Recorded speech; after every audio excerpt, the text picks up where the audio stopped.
Good King Wenceslas looked out on the feast of Stephen. Come in and know us better. It's PipeCast. His podcast.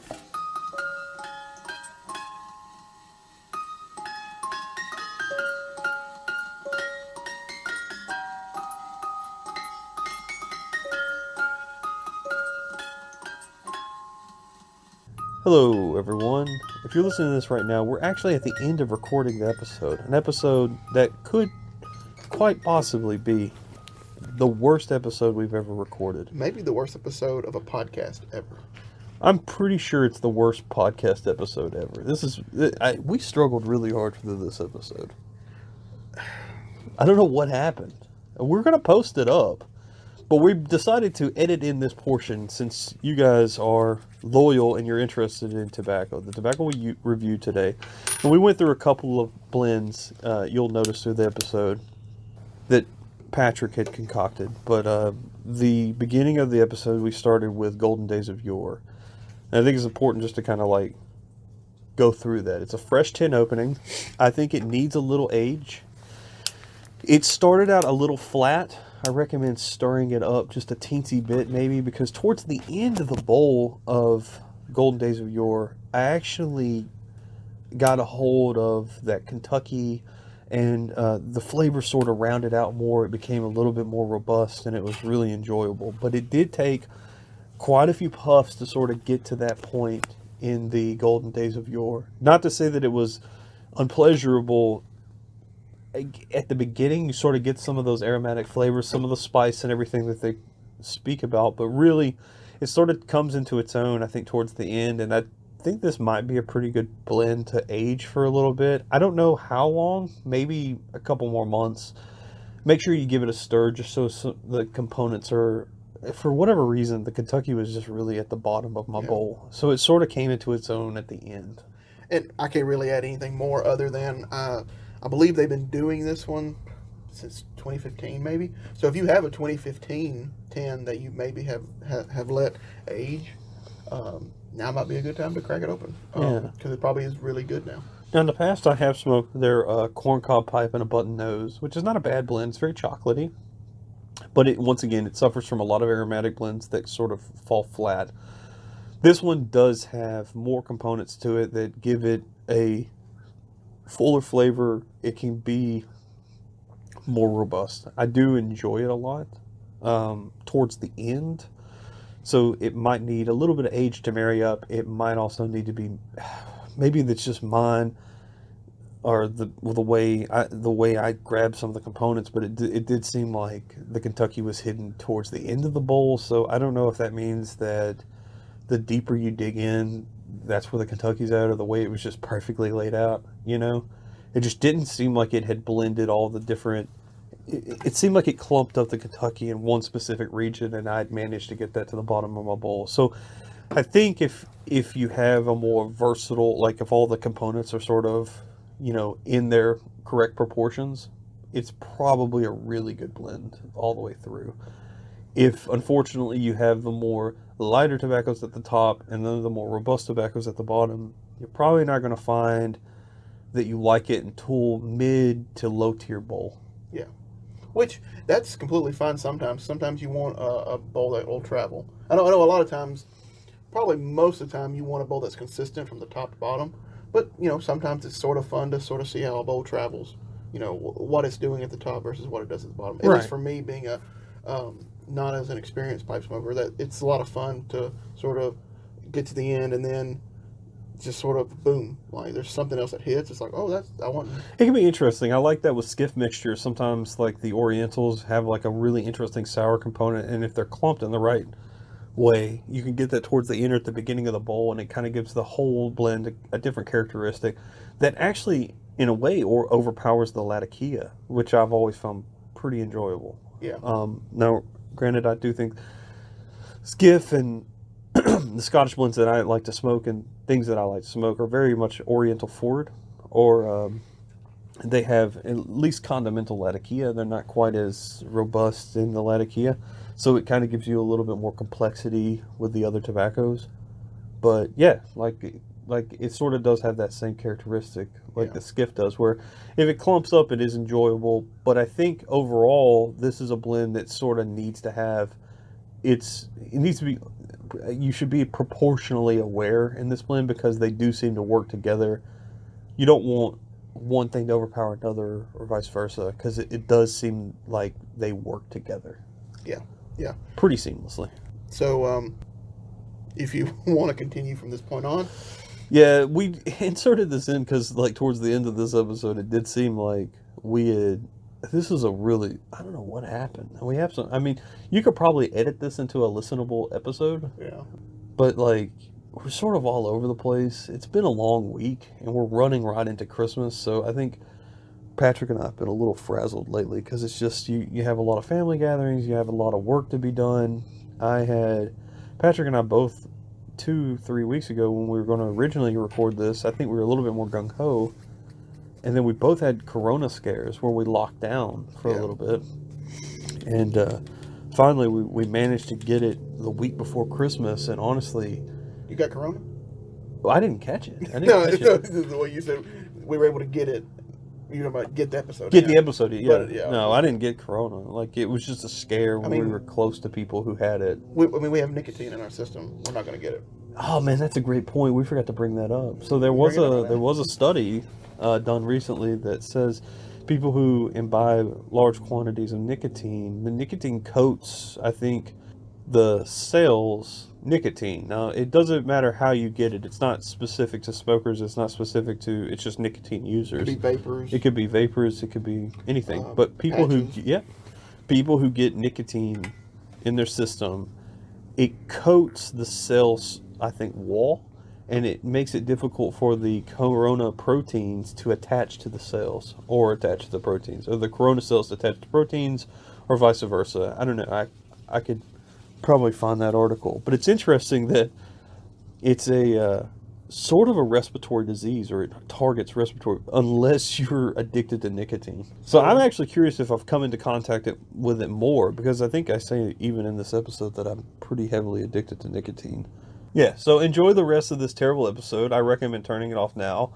We're definitely at the bottom of our bowl. I hope you enjoyed this quick overview. We do have a plan to smoke Goblin Mixture, Festivus mixture. We also want to get into another shootout with coins. So we want to do Escudo versus Peterson Navy Deluxe Curly Block, and probably Stokeby again. I think I want to do like a full review, because I do think that I have a favorite of those. I've smoked all of them, and I know which one I like again. And I think we did do a couple of things, but I wanted to do something specific with coins. Yeah. And then maybe and then another Latakia shootout. Yeah, We were going to do Ashton. We were going to do Balkan Sobrani. Yeah. And then there was one more we were thinking about doing, and I can't remember off the top of my head what it was. Either. I've been wanting to try Peterson's Dunhill Standard mixture at some point. That's not going to be in this, but I do. It seems like it was a Syrian, though, wasn't it? It could have been. Yeah, that's impossible. It's impossible to get Syrian. Oh well, then I don't know. I mean, I've got some Syrian blends, but like I know it was Goblin Mixture. No, it wasn't Goblin Mixture. It was Ashton's Artisan's Blend. It was Balkan Sobrani. I thought it was a Samuel Gawith, but Was it Skiff? A Skiff's my favorite, but it's not like those two. Either way, you'll find out. You'll find out. So Maybe it was Nightcap. It definitely wasn't like the other. It was similar to the other two. That's aggravating. I don't remember what that was. So, but anyway, well, enjoy the rest of this terrible episode. Thank you for tuning in to this part. Yeah, and if you don't listen to the rest of it, we'll see you in January. Yeah, see you in January. Merry Christmas. The December edition. We're in a different location. We're not at Rivermont Studios. No, sir. We're at Dillon Circle Studios. Yep. We in the greatest city in Alabama. Gunnersville? We ain't in Gunnersville. Well, the second greatest city in Alabama. So there you go. We're in Huntsville. We're in Huntsville, Alabama. Yeah. It is good. It's good city. But it is Christmas time. Which means we're going to do something a little bit different for tobacco. So you guys are going to kind of have to listen to us review something on the fly. Yeah. Patrick brought something special today. Yep. The Golden Days of Yore. Yep. It is, we tried to get some of that Kringle flake that everybody's been buying up, but, Couldn't get that. I tried to get Festivus pudding and Festivus mixture in by Ken Byron Ventures, but shipping is just absolutely out of control. Yeah. Yeah, and don't, what I recommend, I've been telling all this to my people, my friends and stuff, so I'll tell you guys on the PipeCast. So don't get mad at the company. No. It's really USPS, UPS, and FedEx's problem. Yeah. Yeah. COVID, I'm sure, has a little bit to do with that. But definitely don't be upset at the company you purchased from. Yeah. Smoky Pipes, Ken Byron Ventures, or wherever you purchased an item from. If it doesn't make it to Christmas, they probably tried. Yeah, they did to get it out to you. And then once it got into the hands of the wild, wild west of USPS, I mean, I had something I ordered mid-November from Ken Byron Ventures not show up till mid-December because Memphis is so screwed up. Yeah. Now, I would say, though, if you order something, we'll say on December, 10th, and the company doesn't ship it until January 1st, you might get mad at the company. Yeah. But if they've already I'm in a shipped situation like that myself. Yeah. We're not going to say names, but I ordered something a while back and they never even shipped it. And then they're blaming USPS. I was like, yeah, but you haven't shipped it. I'll give you how bad of an example it is. Patrick ordered from the same company a day after I ordered, and Patrick has gotten his, and I haven't gotten anything. I guess they can't find the greatest city in the world on the map. Oh. Or the greatest city in Alabama. The greatest city in Alabama is hard to find. Oh, yeah. But, yeah, so we have Cornell Diehl's Golden Days of Yore. And we also have some other little surprise blends along the way. We got a corn cob and a briar, between me and Zach. And then we also have some clays with us. So we'll be going in and out, trying some other stuff, little surprises. And I think we're going to crack this 10. This is the first opening, so I'm going to let Patrick have first go at it. Oh, There boy. she is. It's got a nice little card. Vintage blends. Because we're out on my front porch because the backyard has got people listening to country music, and I don't know. And then now in the front yard, or in the porch, we've got FedEx frantically trying to get packages. So we're going to give you guys live updates of packages being delivered, and as Patrick gives a whiff of this Cornell Diehl. I popped it. You get you some out of it. All right, so this is their vintage blend line, is that it? And it's an aromatic. Is it an aromatic? I believe it's how they described it, or at least that's what the thing said on Smoking Pipes. I literally think I sucked up a thing of tobacco into my nose. You just find new ways to intake tobacco. Look, I take snuff regularly. This is really up my nose. I'm about to sneeze. This is a terrible episode. Good Lord. I guess I breathed too deeply. This is... A whole bowl just came out of his nose. Oh, my God. Oh, it's still up there. I'm about to sneeze again.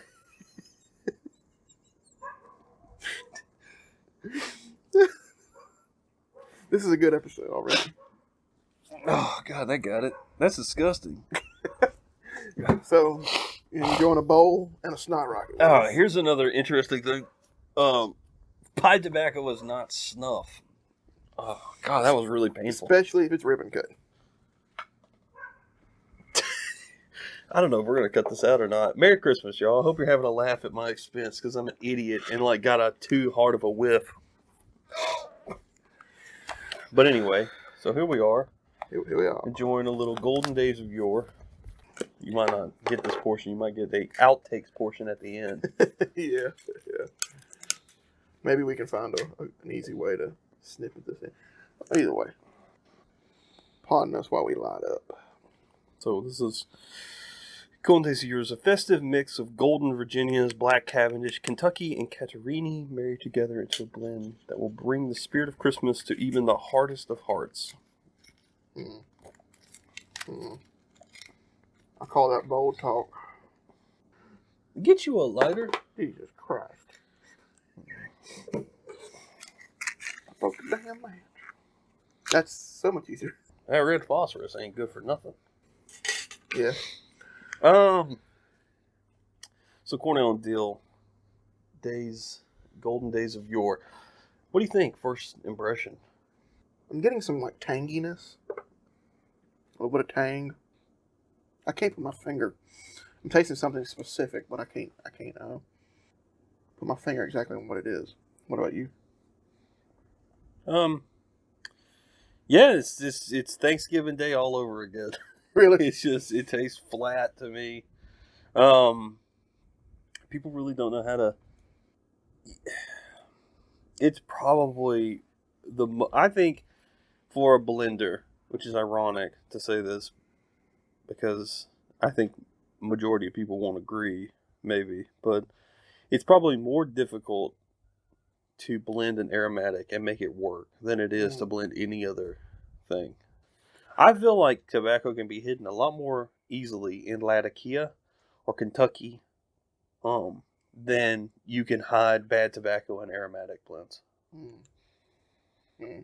Because the casing won't last forever. Yeah. So if you're really in it to taste tobacco and have like sort of whatever the essence of that flavoring is to like bring it to a new level, you're definitely going to have a harder time with aromatics because whatever the casing is, caramel, vanilla, chocolate, fruits and spices, whatever it may be that you put on there, rum, whatever, it's going to sublimate or whatever really quickly, and then you're going to be left with whatever not so great tobacco is in there. And I think Cornell Diehl runs into this a lot with their aromatic blends. Yeah, I mean, it is. I get a little bit of something, and then it just goes away. Yeah, it's really not doing much. Well, I want to talk about this throughout the episode. So this is going to be a mixed bag. We kind of talked about, like, we just opened a tin of Golden Days of Yore, and we're going to continue to smoke it and sort of discuss it as we start to filter in other tobaccos, too, in our clay pipes. Yes. But Golden Days of Yore, we're in the holiday season. We're in the Christmas season. Yeah. So it just makes sense to do that. One of the blends we may rotate in and out. Really, I wish we had it for Halloween, but it's okay. What was that? We also got. We talk about the Postal Service. We've already seen a FedEx truck and a UPS truck. We also brought some of Warped, the Haunting. Are you going to smoke that today? I don't know. I thought about trying it out. That's a cigar leaf heavy blend. I think it's 50. I think it's 40% cigar, 60% Virginia. Which you can screw up a cigar leaf blend. The best example of something like that existing that I know about is I think Key Largo. Oh, you don't like Key Largo? No, it's the best example. Oh, sorry.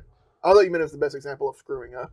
I probably framed it like that, but it's a good example. And I think I've had Billy Bud. That's the only cigar blend I've had. And Billy Bud's not terrible. Honestly, it's like I don't get the Bridger. If I want pipe tobacco, I want pipe tobacco. If I want a cigar, I want a cigar. I don't want a cigar in my pipe tobacco. Yeah.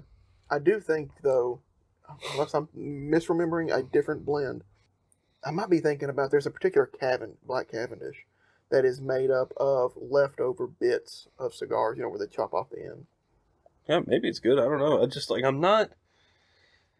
I know what I want because I'm a summer cigar smoker. And, I don't really want that flavoring in my pipe. And I will say this, though. There is a pipe tobacco that, and most of the time they don't hit the mark. They do not taste like cigars. There is a pipe tobacco that does taste just like cigars, and it's Pure Samoa. And, but it's so pungent that it truly will ghost a pipe. Really? Truly will screw up a pipe. The Haunting. So yeah, the Haunting is finest Virginia leaf and AA Dominican Criollo. Oh. See, the Virginia, I think, I just want it to taste like a cigar. I don't want to, but I don't feel like the flavors don't mesh. I don't get it. Like, I'm not a fan, like, of that kind of stuff. Because I don't think the flavors mesh. Yeah. I think a cigar leaf, I don't know. We'll see. We'll see how it shakes out. Also, just before we recorded this, I'm finally going to truly take a stroll through, true Virginia blends. What you got on the docket? Well, so before we did this, we stopped by a brick and mortar, our local one, the Humidor Pipe Shop, Huntsville, Alabama. And I got Samuel Gawith's Full Virginia Flake on recommendation from Zach. I'm probably going to just, I'm probably just going to smoke this whole tin exclusively for the next month. Full Virginia's where it's at in terms of the gold standard of Virginia. Yeah. I think I'm going to try next either Best Brown or... Now, Best Brown's my favorite. Yeah, it's your favorite. And then I know I got McBaron HH Pure Virginia on the docket. I really want to try that. There is... You should try some of that Special Curly I got. Special Curly? Yeah, it's Peter Heinrich's Special Peter Curly. Heinrich. I think it's pretty much a pure Virginia. Okay. And I think I got some other Cornell and Diehl ideas down the road. Of course, while I was there, I had to pick up something too myself. You did. I picked up Peter Heinrich's Dark Strong, which I've been out of for a long time now, which is sort of... It's weird that I never bought another tin of it because I really like it. I've just been sitting on it. Like, I know that Peter Heinrich's is not going to sell, so I'm not in a rush to get it. Got you. So I just would sit there and I'd look at it and then I'd be like... It's like the opposite Esoterica. Right. Like, Esoterica I know... gets in, flies off the shelf. And I don't feel like Esoterica is worth the hype. I think Peter Heinrich's is like way more... I'm way more invested in trying to keep up with that because they've got Curly Block. Special Curly is really good. Dark Strong is probably the best Kentucky blend that there is. So, sort of segueing into one of our first little segments here, something I want to do, and this may even play into some other stuff that we do down the road, but it's sort of a precursor. It's the first impression, last impression kind of thing. That's right. Yeah. But this is sort of the prelude to that. It's sort of like your first and your last. And you were talking about Peter Heinrich's Curly Block. So I want to talk about when was your first and last time, if you can remember, that you got nicotine sickness. Nicotine sickness. Preferably just from pipe smoking. Just from pipe smoking? Yeah. The last time I got whammoed was from... I think it's been a couple of years. Now, for those of you who don't know, let me give you some frame of reference with my nicotine sickness. I've been smoking a pipe since I was 19, but I've been a smoker, like a heavy smoke, like cigarette, tobacco consumption.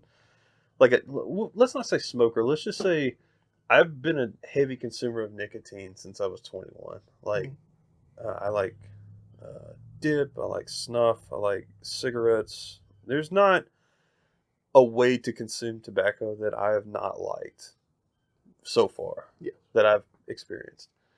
So I consume a lot of nicotine. So when I get nicotine sickness, it's actually shocking to me. I'm always like, man, this might kill someone else, Yeah.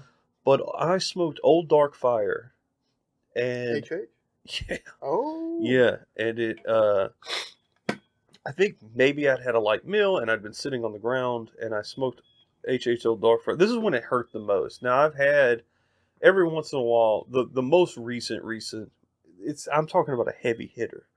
But the most recent, kind of dizzy, whoa, was 1792 Flake will get at me every once in a while.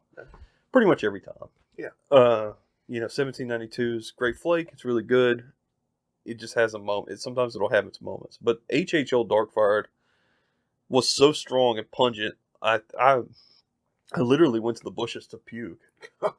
And I didn't, and I couldn't believe it, because I'm sort of one of those, and this is kind of disgusting, but I'm one of those I will make myself purge because that will make me feel better. Mm-hmm. I won't try to like fight it. You know, I know some people don't like it so much that they try. I'll just go and just do it. So even like sort of getting myself like to a puke and rally point, it means I'm going to throw up, and I never did. But like it was really weird. Like HH really just, Really? I mean, it was crazy. I was immediately sick to the point that I'm not even sure if it was nicotine poisoning, but it had to have been. Yeah. Because once I kind of like got my head right, I was fine. So it wouldn't have been anything other than and the only thing I'd been doing for the last 45 minutes was smoking, and then I stood up. So, what about you? Well, okay, so we'll do a little backstory on me. I am not I don't come from a smoking family, or at least my parents. Growing up, I never was, sort of in front of smoking. Of course, there was other people in the family, other friends, who smoked, but it just wasn't a thing in my household. And so of course I went in and out with like an occasional pack of cigarettes in college. That a pack of cigarettes probably lasted me a whole week. And then we had the occasional cigar every now and again. And then the first time I ever had a cigar, I did get a little sick. But I never Cigar will mess you up. Yeah, that was the first time I ever had one, and it just really. And the thing that confuses people who don't, so you don't inhale a cigar, just like you would naturally not inhale pipe tobacco and stuff, Yeah. unless you're my father, and then you just inhale everything, I guess. But with a cigar, people forget that you're sort of chewing on that nub end, to the point that there is a sort of natural nicotine chewing tobacco kind of thing going on as well. And I think that's what messes up people. They're like, I didn't inhale. I'm like, yeah, but you're also getting a ton of nicotine juice like you would if you were dipping or chewing tobacco. So it's like cigar is like the best. Well, not the best of both worlds, but you're getting both. It really is the best of both worlds. But and then also another point to this is that I'm not really good at inhaling. I don't know. I don't inhale. So even when I do smoke cigarettes, it's just in and out. It's the same way as I would smoke pipe tobacco. So me starting smoking, really was just Zach's doing. He put a gun to my head and said, "You better smoke this pipe." That's how it went out. No. I don't know if we ever mentioned this before, but I was like, I want to do a podcast with you, and he just came back and said, "All right, we're gonna do it, but it's gonna be about pipes." I was like, now I had already convinced Patrick to smoke a pipe by this point, but you weren't doing it that much. A whole year before that, I went out and got a corn cob. We went to that same brick and mortar we went today. And you got Blue Note. Yeah, I got Blue Note. And smoked it like a couple times, and then I just felt like there was too much going on, and I just didn't. So I sort of just stopped. And then you just got me back into it. It was around this time, 2018. And then that's when we decided, that's what we're going to do. But you've been hounding me to do some sort of podcast with you. Yeah, something. I knew that our conversations can get so wild sometimes. And of course, with the exception of last week, we sort of keep a filter on it. Mm-hmm. We put a lid on certain things. I just thought it'd be fun to do that. This is actually kind of a weird confessional. Patrick and I actually have to talk about 2 hours before we start. Yeah. So we can filter out some of the things that we do not want to eke into the PipeCast. Because we really want it to be about tobacco and maybe something kind of light or interesting. Yes. It's only rare that we talk about something like we did the last episode. Yeah. So my first time, again, so you know my backstory now. I'm not necessarily a big user of tobacco, or I wasn't. So my first big nicotine sickness from pipe smoking was, I believe, it's either a vapor blend or a straight Virginia blend that Cornell and Diehl make. It was either opening night or red carpet. And we did an episode of PipeCast. Zach left. I went inside, and I just felt awful. Nothing ever happened, because I'm the opposite. I'm one of those that'll fight it, because I hate throwing up. I hate it, so I just fight it. So I got in the shower, I let like hot water run over me, then I let cold water run over me, and I was like, ah. I just had to sit down, and I found out, eat a little bit of chocolate that really helps, or it makes it go by faster. It doesn't really solve it, but it helps a little bit. And is that real? I didn't know that. yeah, well, it helped this most recent time, which is where I was getting to. So I hadn't gotten any kind of sickness from that point. So that was, early in the year of 2019, early in our pipe casting days. Been smoking, with the exception of summertime. I've been smoking pretty much regular, I guess. I want to. Not a normal. It'd be less than a normal pipe smoker. Maybe once a week would be if you averaged it out through a whole year, once a week. And then of course, in wintertime, I crank it up a little bit because it's cold. I don't know. I have like a nostalgic kind of. I have a nostalgic kind of feeling towards the wintertime and smoking. And just I don't know. Last week, I smoked some Curly Block. Called Zach, talked to him for a little bit, hung up the phone, and I stood up and I was just like, oh boy. So I did, same thing, just, sick, stomach was a little nausea, took a shower, then I ate a little bit of chocolate.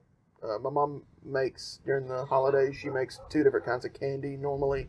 She makes like peanuts that are, it's like a Goo Goo Doll kind of, it's peanuts with chocolate over them. And so I ate one of those and I was fine. She also makes some like butterscotch haystack candy stuff. But yeah, I ate that chocolate and I was fine. That's good. But now you like Curly Block. Well, yeah, I like Curly Block a lot, but I'm definitely a little gun shy of it now. But I smoke all these different kinds of things. I don't go out there for anything crazy, but like I'll smoke, a good English, a good full-bodied English, like an artisan's blend or a nightcap, and nothing really bothers me with those, or I don't know. Some people say Elizabethan's got a good bit of a kick to it, and it hadn't really bothered me, but something I think it's just I really was focusing in on my smoke. I was doing some retro hells, which I hear really helped to that, really helped create that. So, but yeah, that was the last time. It was last week. Good God, man, this is really picking up. What is the Golden Days of Yore? You liking it now? Well, the Kentucky's coming through, and it's making it really change. The flatness has gone away, and it's actually gotten more lively. It might be something about being a fresh tin, or maybe that it wasn't compressed enough and it hasn't married very well. Could be. But it's really good now. Like the Kentucky's coming through, which I don't care so much. Like a cheap black Cavendish, you can taste it a mile away. I don't care what they put on it. Yeah. So you have to have something else. But this Kentucky's making it a lot more interesting. I think I'm going to set it down and try out one of our first little surprises in the clay. Oh, okay. So I have been dabbling in making my own blends, or blending my own mixes and just mixtures, and trying to figure out just something cool, right? And I know we did an episode a long time ago about the funniness of English blends, right? The naming conventions and things like that. And I think we had talked about calling it the lot. So on our way to the Humidor Pipe Shop, we smoked PipeCast the lot number 1, right? Which is it's pretty much got everything but Burley and Darkfire, Kentucky. Pretty much in the components were components that I had bought from Cornell Diehl, and it's. It needs some aging. That's for sure. Because I mixed them dry, brought it back to life, pressed it for a couple of days. Nothing crazy like some hydraulic press, nothing like that. I just set it underneath a bunch of books and a computer. Yeah. But it definitely needs some aging. And what did you think about it? There really wasn't much to it. Each little, as you got down in the bowl, things sort of changed a little bit because the components just aren't married up with each other. Yeah, I thought the same. All the components were good. Yeah, I like a light Latakia, and I don't think it's hard to hide Latakia in anything. Mm-hmm. We'll go back to what I was saying earlier. I think it's harder to blend a good aromatic than it is an English blend because Latakia is just so powerful. Yeah. It's not like people say, oh, it's like a Scottish blend is what I prefer. And they'll say that the Latakia is sort of like a condimental Latakia. There's like a touch of Latakia. Honestly, it doesn't matter. Like the Latakia is going to overpower a blend every time. Yeah. Like someone's like, that's got 50% Latakia in it. And I was like, it doesn't matter if it's got 30% or 20 or 10. Like, I'm going to taste it. Yeah, it doesn't matter. I mean, it really does hide a lot of your mistakes, I think. Yeah. And I didn't put a lot in that one. It's of the proportions. I think it's so okay. I did a mix, like a mixed bag of like Black Cavendish and Bright and Red Virginias. I just sort of mixed that. Right. That makes about 70% of that blend. The remaining 30 is 10% is the Turkish Izmir, 10% Latakia, and 10% Perique. So just a little bit. Izmir is really good.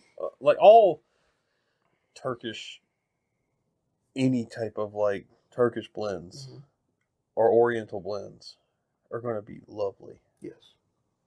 It's why I prefer skiff mixture. Because you can tell that they went heavy-handed with Oriental. So you have this like wonderfully sour kind of thing going on. So the next one that I sort of messed with, it is PipeCast Drunk Frankenstein. Now this one is a little bit different. I took already well-known blends and mixed them together. I didn't use component blends from Cornell Diehl, and I didn't put on this little makeshift wrapper that I have created. I did not put what the components were. It's sort of a little thing I'm trying to see if Zach can guess them out. So this is what I want to smoke. So I'm going to put my pipe down. Okay. So yeah, we're going to load up here. I am loading up in a new purchase for myself. It's one old German clays with a little eagle talon wrapping around the bottom of the bowl. So, thank you. All right, so the based on the 10 note, I let Zach smell it. He could only pick out one of the blends. Some in soda bed. Some in soda bed, yeah.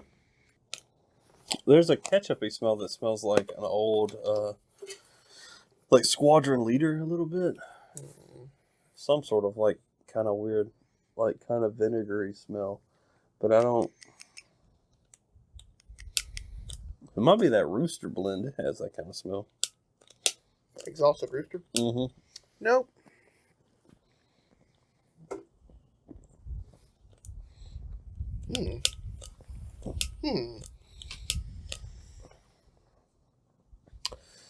Yeah, I can taste it in soda bed. I could smell it too. Ooh. I'm getting a lot of sour. A little bit of sourness to it. Cloveness. I can smell. I can still taste. Like, and soda bed's so powerful too. That whatever that topping they put on it. I don't think it's anise, but it's got like a fruit topping.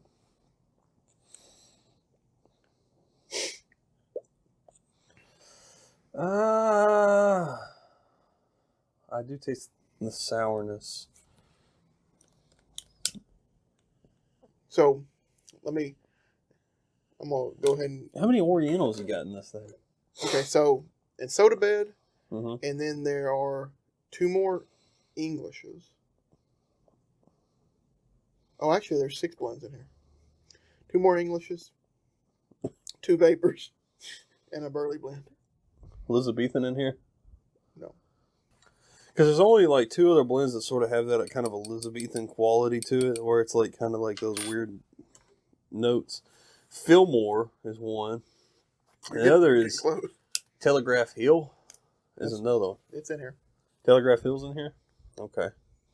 And the other vapor is very similar to Telegraph Hill. Stratford? Yep. And they're all pretty much equal parts. I put less in soda bed than anything. Yeah, but it just goes to show you how much that I can smell that flavor from a mile off. Okay, so you've narrowed down half. I've got half of the blends. The remaining one is the Burley blend, and then 2 other Englishes. But one of those Englishes, Did you put Haunted Bookshop in here? I did not. And actually, I don't know if one of these is. Yeah, I think one of these is English, but it has a liquor topping. One of these. You gave it to me. That's not really helping anything. You've given me a lot of tobacco. Irish Flake? Irish whiskey. Irish whiskey. Peterson's Irish whiskey. The only reason I remember that is because I gave him that. So, and to be honest with you, I'm only guessing based on certain subtleties things. I don't think that there's like a. If there are, I don't want to like take away from someone, but I definitely don't have like sommelier taste buds. Like I can't, these are just like educated guesses, I guess, to a certain extent. Like, well, I'll go ahead and just. No, it's been kind of fun guessing, I guess. Well, how does it taste? Is it a little bit more, I guess, married than the lot was? Since these are like, I don't know. Still needs aging. Well, try not to say it. Like, I don't want to be like what I would consider. I don't want to be ruthless or anything, like, because, but I will say that, like, I think that there's more Latakia, and I think it masks. Once again, I'll defer to, like, Latakia is a little bit easier to blend.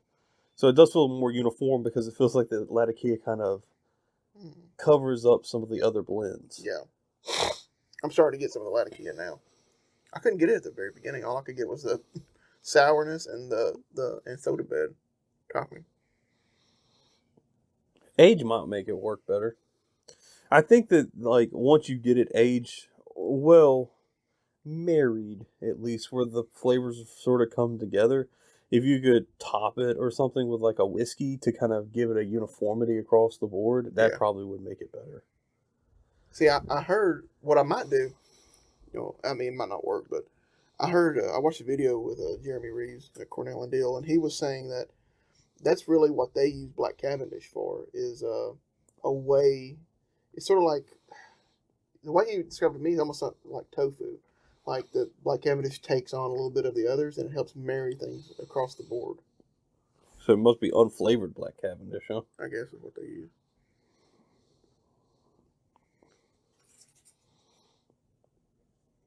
So the Burley blend is a blend I don't like. Which goes to show you that, like when I was saying, like, something that's heavily masked in vanilla or cherry, once it burns off, man, if you don't have something to backfill that, like a good tobacco, you're in trouble. Which leads back to what I was saying. Like, it's really difficult to blend aromatics. You have to have something that comes in after the flavor has dissipated. Yeah.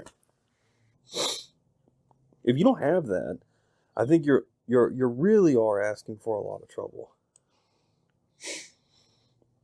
Which is kind of funny because Golden Days of Yore, it seemed like the aromatic quality burned off, and then I had to just continually smoke it, and then eventually it did.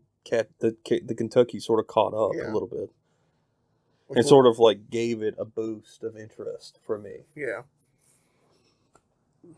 So the Burley, I'll just go ahead and tell you. You ready for this? Wait. I'll guess. So we know it ain't. Is it Old Joe Krantz? It is Old Joe Krantz. I was gonna go that or Solani aged Burley.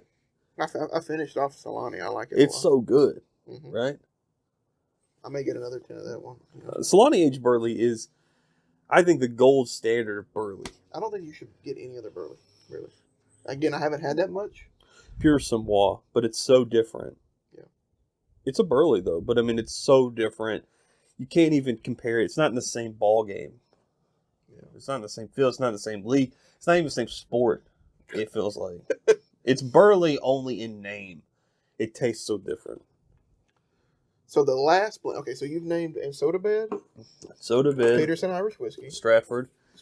Telegraph Hill. Old Joe Krantz. Last one is also a Peterson blend. Not a Peter Hill blend, as I'm calling the Peterson Dunhill, but a traditional Peterson blend. Sherlock Holmes blend? I haven't had the Sherlock Holmes blend. It's something that I would have in my Dublin mixture? Old Dublin. Old Dublin? Yep.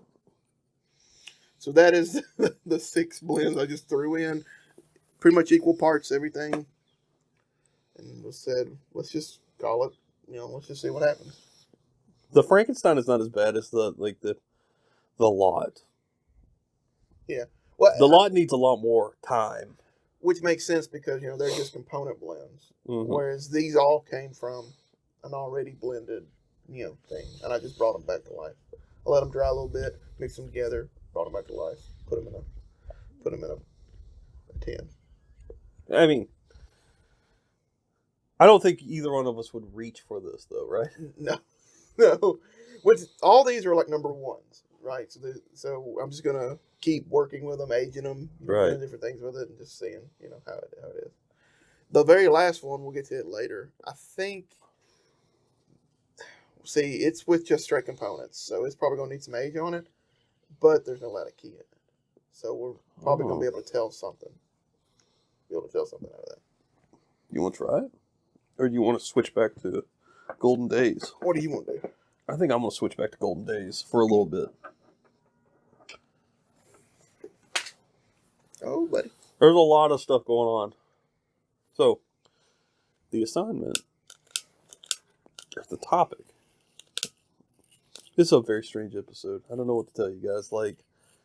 It's kind of like we just wanted to get together and do just a Christmas talk off. So, Patrick's either going to have to edit or let it ride, but I don't really have any topics. I mean, Christmas is here. COVID is in full swing. I haven't done much. I feel like we're going to do an episode. We read A Christmas Carol. Yeah. And I'm going to so here's how we're going to handle this. We're going to talk about Christmas Carol. I want Patrick to discuss the book itself. And then I'm going to come in with something completely different. Okay. So, before I read the book, one of my old traditions that me and my mother used to always do. So, okay, let me back up just a little bit. I was going to, for this episode, watch every, live action version of A Christmas Carol I could get my hands on, and come in and sort of be like, this one's the definitive best. That didn't happen. So the one that I've grown up with, the one that I've always go back to time and time again, is Patrick Stewart, TNT, made for television, A Christmas Carol. It's got a lot of people in it that, now you see a little bit more. The guy who plays Bob Cratchit in it, he's been in a couple things. He had a really small part in Game of Thrones. He was like the villain in like one of the villains in the last Star Wars show. He came in. I think General Hoff killed him. I can't think of the guy's name.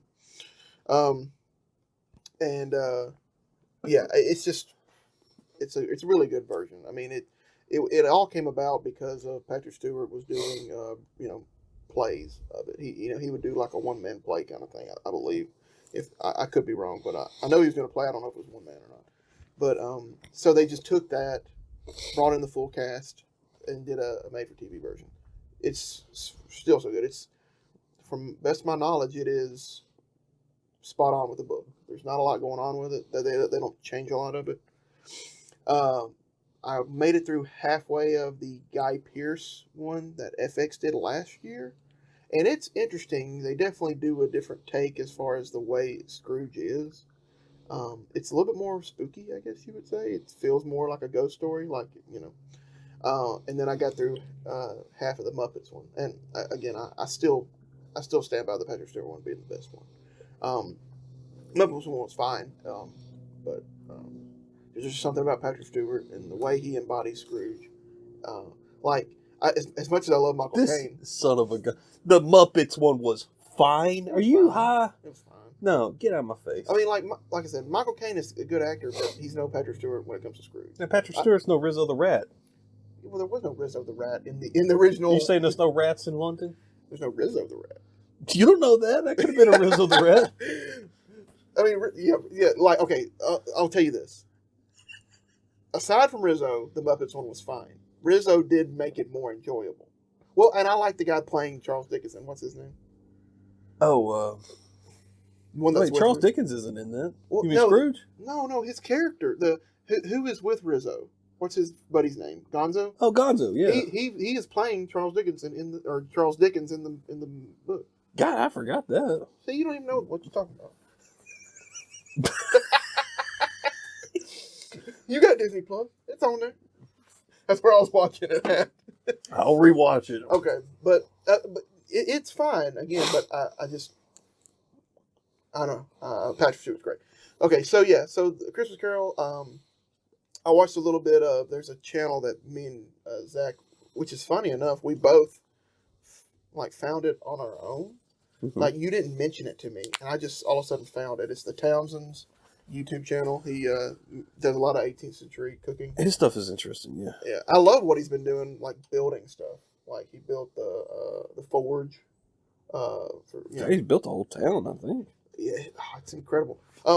But he was doing a live reading of A Christmas Carol, and it's it's a really good story. I mean, it's well, there's not a lot going on, but also it's. I mean, I don't know the time period. I didn't do enough research to get into the time period of it, but I mean, it is a Christmas story. It involves ghosts, and you get that right on from the beginning of the first lines are, Marley was dead to begin with, and like it was for putting a nail in the coffin that this guy's dead, okay, and this other character is about to see him. Right. So like it was really trying to enforce the fact that there's ghosts in this story, but it's a nice little heartwarming tale. You got they play on the heartstrings. The part that always got me, I don't know if it's necessarily in the book it gets me, but the way it was done in the TNT, like the Patrick Stewart version, is when like he sees his past self, not like taking a chance, not doing what he should have done with the woman that he loved, he being stubborn, and him yelling at his older self to say something to her. That's a little heartwarming. Of course, Tiny Tim's a very heartwarming part of the story. Oh yeah. What's his name? Bob Cratchit. But yeah, I mean, it's just, I mean, everybody knows it. He gets visited. Scrooge is a mean old bastard, Right. and he's a cheap guy, and he even doesn't take time to scratch off Marley on his sign. He lets the weather do it, which I will say that's one reason why I like the Patrick Stewart one so much. Is in the Guy Pearce one that I watched and the Muppets one. It still says Scrooge and Marley on the sign, plain as day, no weathering on it. In the Patrick Stewart one, they show you the passing of time, and you can see Marley is sort of wearing itself off to where you really just see Scrooge. Mm-hmm. He's so cheap, and I love the line. He comes in. His nephew Fred comes in and says, "Merry Christmas," and he says, "What right do you have to be merry? You're poor." And he tells him, "What right do you have to be not be merry? You're rich." It's fun stuff, and I would recommend at least trying out that Guy Pearce one on FX, because his Scrooge is a little bit different. He goes into like, it's almost like he wants to be nice, but his cynicalness just sort of comes out like he's talking to himself. Like he usually sits out three lumps of coal for Bob Cratchit to use throughout his working day, but it opens up and he gets he decides, okay, he puts a fourth one, and then when he's putting everything back, he looks at his kerchief, and there's a smudge on it, and he's sort of like, well, that was from the fourth one, I know it was, like, so he talks about the human beast, how we're all just animals, but then we have this illusion that on one day of the year we're going to be nice. He's like, why couldn't it be the other way around? Why not be nice every day of the year and then pick one day to be animals? So like he's doing a different thing than what Scrooge really is. I guess it's a little bit more complex of the character, which you could like it or you could hate it. I sort of like the simplicity of Scrooge, just normally just being an old bastard. Right. But it is fun. But yeah, so he's visited by three spirits. Ghost of Christmas past, ghost of Christmas present, and ghost of Christmas yet to be, or yet to come, and he sort of sees all this stuff, and sort of time. He thinks time is passing in days, like he thinks he's already missed Christmas, but he thinks he's dead, and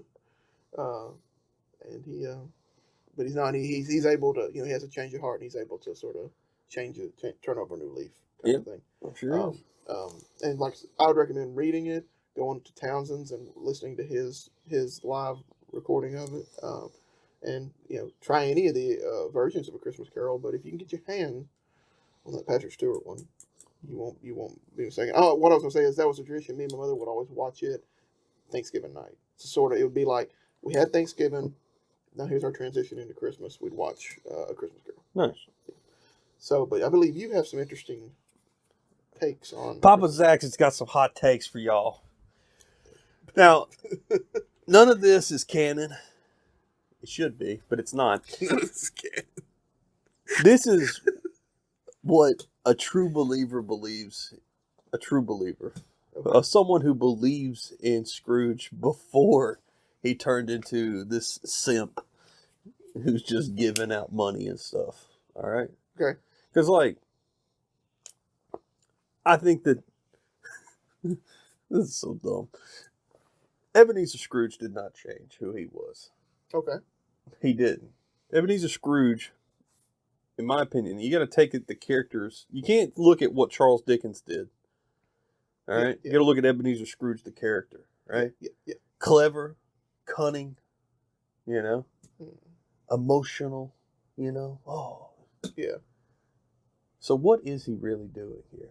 And what he's doing is he is concocting a lie, a spiritual lie, a transcendent lie, to make people work harder for him. By making people believe that he had an actual change of heart and probably giving just a little bit of the money he already makes, he's actually inspiring everyone around him to work harder and to do business with him. Ebenezer Scrooge concocted a lie that everyone could get behind so he could basically get more business. That's what I truly believe. I think Ebenezer Scrooge is an economic genius. I think he basically, he's a true capitalist. I truly think he built something that people could spiritually or with faith get behind, and it would influence them to actually work A, harder for him, and B, do more business with him. So by giving a little bit, he stands to profit so much more. He made as much as he was gonna make. As a penny pinching dude. So his new capital was people's opinion of it. He's investing in the idea of doing business with the world because he realized saving could only get him so far. By investing into a community, I'm doing quotes up and stuff, he's actually sending out a mass invitation to people to do work with him because they think that spiritually he's enlightened now. Well, and I was going to say, you could argue if you ever did your own version of a live action. I was going to say, who's to say that you could not present the story from that perspective where he realizes that, but then years of doing that, years of giving a little bit, investing in the community, it does change him. After a while, he starts seeing the good that he's doing. You know what I'm saying? I mean, he still starts out for bad reasons, but it ends up...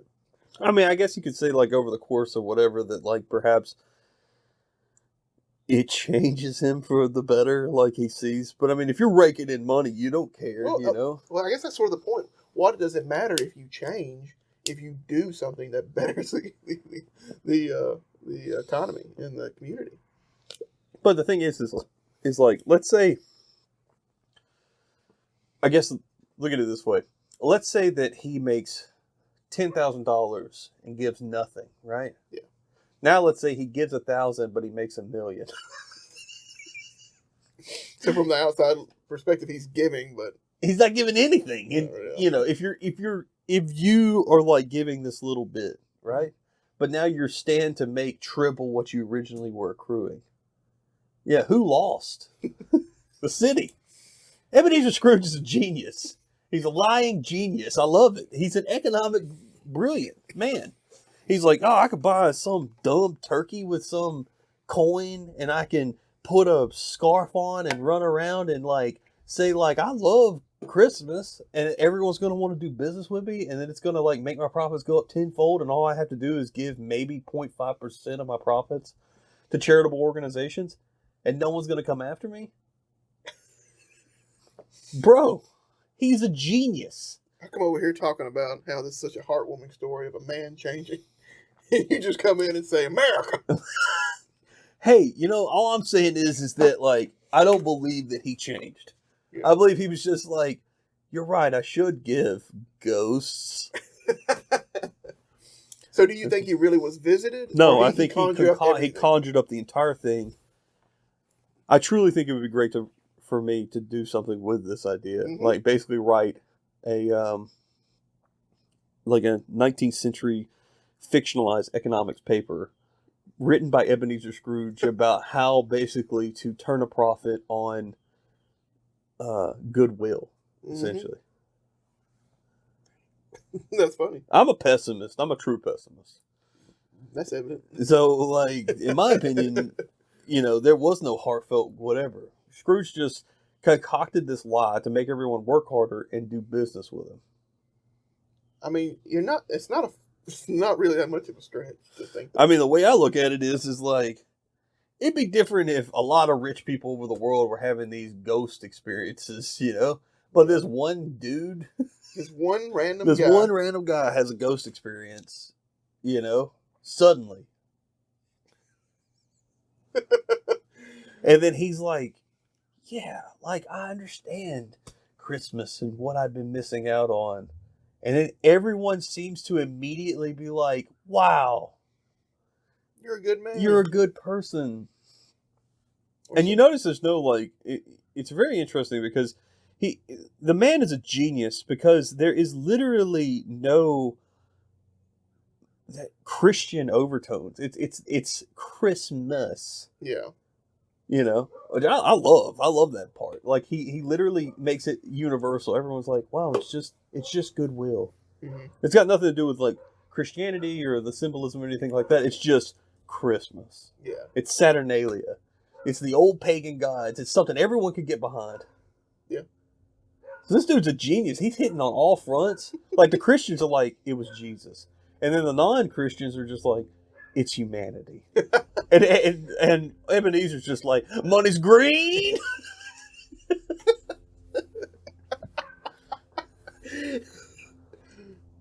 I got no counterpoint. There's no counterpoint. I'm just telling you, like, well, technically, you can argue a ton. I'm sure there's a lot of context in the thing, but this is what I believe.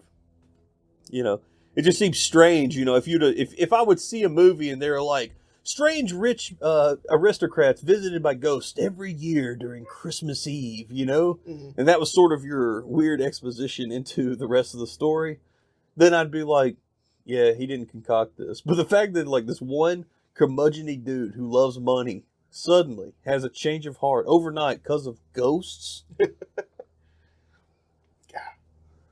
It'd be like if I, like, showed up to your house the next time and I was super happy and I was doing all this stuff and I was like, I love everything. I love reality TV. And you're like, what happened, Zach? I was like, well, I was visited by 3 werewolves.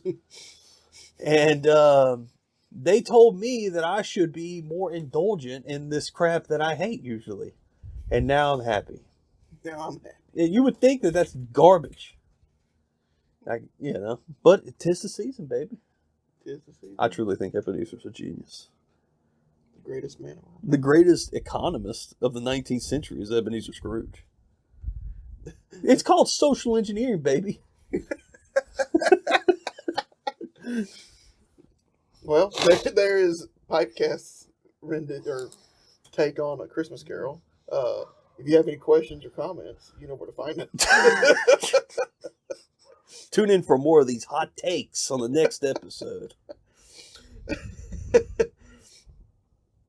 Well, sort of getting back to Golden Days of Yore, I finished mine. It's very good towards the end. It's weird. It kind of like, it's sort of, so this needs some age.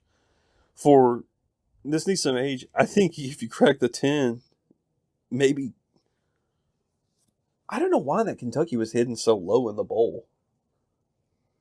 Maybe just need some age, like I said. And maybe just marry up those flavors. That way I can taste the Kentucky at the outset. Maybe when you open it up, give it a little, like, mix, just to kind of, like, fluff it up. Yeah. Maybe for some reason this bowl had not been properly mixed. It did feel like I got Kentucky way, way, way at the end of the bowl. But it ended up being very more interesting as I smoked it. Which is good for me. That's good. Yeah, I'm almost towards the end. And yeah, there's a lot more happening. I don't have much experience with Kentucky, so I can't really pick it out yet. I think it just has because it's essentially made the same way as Latakia is. It's smoldered Mm-hmm. for an extended period of time until it becomes very dark, and it has a smoky complexity to it. My favorite type of Kentucky, though, is a Kentucky blend, I should say, that has a touch of licorice or anise to it. Mm-hmm. The readily available ones, I think, are Strong Kentucky by Orlick and then Dark Strong by Peter Heinrich. Peter Heinrich being probably the better one of the two. I think it's a little bit stronger. Of course, Old Dark Fired is, in my opinion, one of the harder one. Like it's like getting kicked in the teeth. Really. But you have another blend that we're going to try real fast. Oh yeah, I do. So this one, so sort of segueing off that, what I found out was doing a little bit of research. So Latakia, I could be getting this little detail wrong, but I think Latakia is burnt over softwoods, or is it hardwoods? I think it's hardwoods. Okay, it's hardwoods, but it's like months.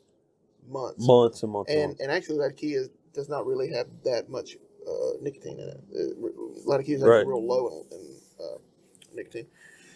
Dark Fired is only like 14 days, and it's softwoods. And I think it's softwoods, and it's just sort of smoldering. It's smoldering. I think they use a sawdust mixture. Yeah, and I think they wet it too. And then Kentucky, it started its life out as a burley, and so it's got a lot of nicotine in it, a lot more than Latakia does. And me and you were talking about how we sort of touched on a little bit in this episode how just Latakia is overpowering, and sometimes it's just like, can I not have it? I mean, it seems like it's easier to make a blend with Latakia. Yeah.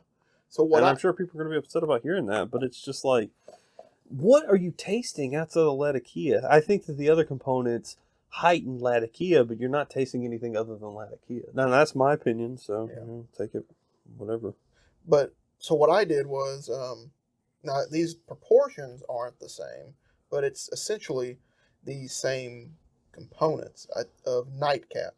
But I took out Latakia and put in Dark Fired Kentucky. That's nice. And so it's PipeCast's Night Slap. Night Slap. So you take this you smoke this before you go to bed, and you wake up throwing up.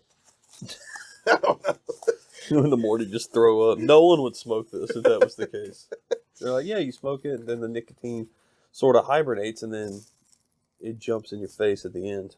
So what I did was I put it in a tin that was a Nightcap tin, but the actual little paper came from an Elizabethan tin because I didn't want any kind of Latakia casing into it. That might have should have let a little bit of that happen, but it has a nice smell.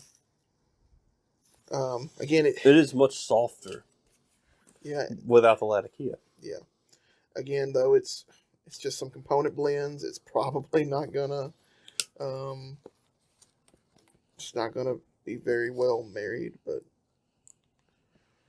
this is just a little test run.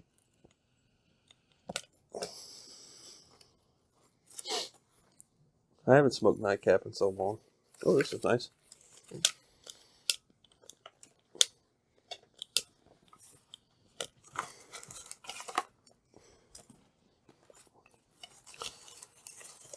This is interesting because the first hit of this is like has a very apple-y taste to it. Oh, really? Mm-hmm. Let's see. I'm gonna light her up. It does. Where's that coming from? I don't know. Did you put a casing or topping on it? Mm-mm. Nothing at all.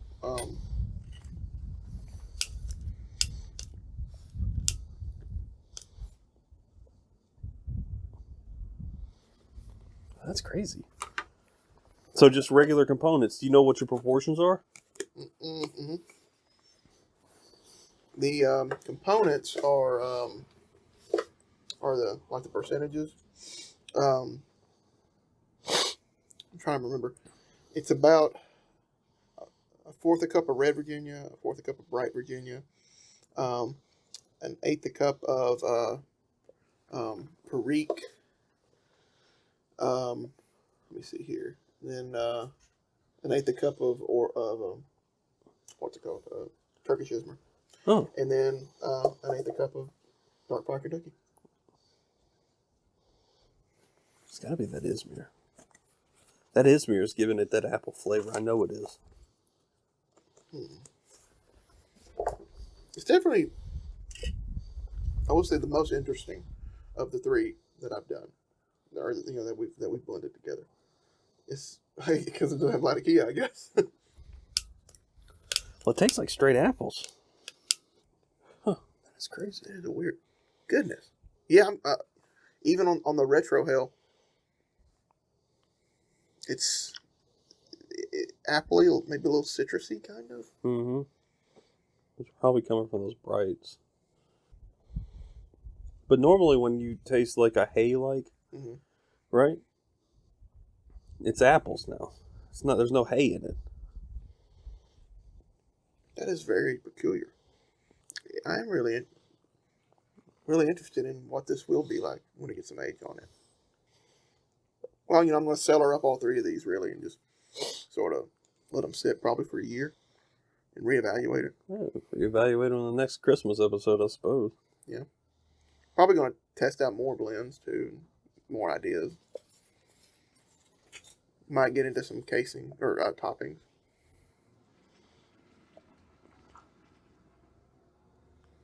But yeah, not having Latakia, because it's the same Virginia that was in that lot. But there's something else going on with it. Maybe it's the Kentucky Could be. with the Virginia. Yeah, because there wasn't Kentucky in the lot.